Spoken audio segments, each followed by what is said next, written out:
Thank you. नाम ज्योति यादव है और मैं इसी उत्तर प्रदेश के डिस्ट्रिक्ट मैनपुरी से बिलोंग करती हूँ।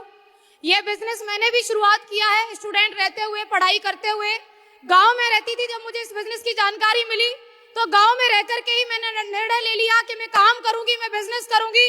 क्योंकि आज जब मेरे जरिए किसी लोगों के पास जब बिजनेस जाता है तो लोग ये बोलते तुम तो गाँव में नहीं रहती होंगी इसलिए तुमने काम कर लिया होगा, तुम्हारे तो माँ बाप ज्यादा पढ़े लिखे ज्यादा अमीर होंगे इसलिए तुमने काम कर लिया होगा, अरे तुम्हारे घर में तो बिजनेस पहले से होता होगा इसलिए तुमने बिजनेस कर लिया होगा। इनमें से एक भी बात मैं कहूंगी सही नहीं है। मैं गांव की रहने वाली, घर में कभी बिजनेस हुआ नहीं, घर में कोई बिजनेस के बारे में जानता नहीं, माँ बाप भी उतने ही पढ़े लिखे जितने कि मुझे पढ़ाई में आगे बढ़ा सके। और मैंने निर्णय लिया कि मैं करूंगी एसलीपीएस वेलनेस। क्यों? क्योंकि घर में कोई एक तो पैदा होता है जो पिछली 7 पीढ़ी के अंदर नहीं हुआ, वो ये करके दिखाने का दम रखता है। और वो जरूरी नहीं कि घर का बेटा हो या घर का बड़ा हो, वो घर का छोटा भी हो सकता है और वो ज्योति यादव बेटी भी हो सकती है। जरूरी नहीं कि वो बेटा हो। निर्णय लिया मैंने कि अभी तक जो चला तो चला, अगर आज बिजनेस में ये लोग कह रहे हैं कि यहाँ पर काम करके गाड़ी घोड़ा बंदूक वगैरह सब आता है तो वो मैं लूंगी।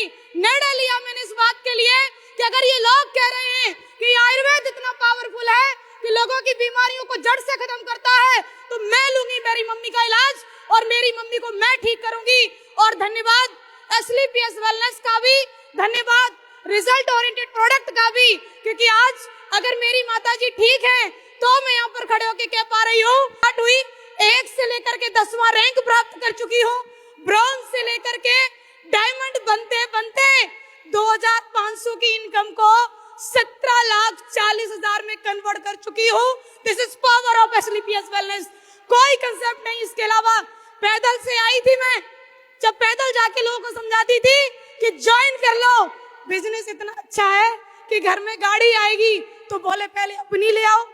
अगर इतना ही अच्छा काम है तो पहले तुम क्यों नहीं ले लेती? बिटिया तुम ले आओ, पोछा हम मार देंगे।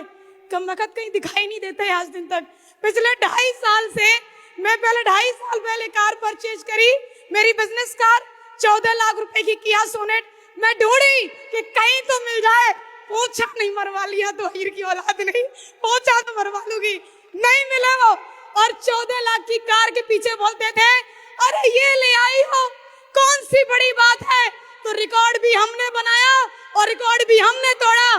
तहसील की पहली लड़की बनी थी जिसके पास खुद की कमाई की कार थी और जिले की पहली बेटी बनी हूँ जिसके पास 60 लाख की ऑडियो 4 है। Thank you so much.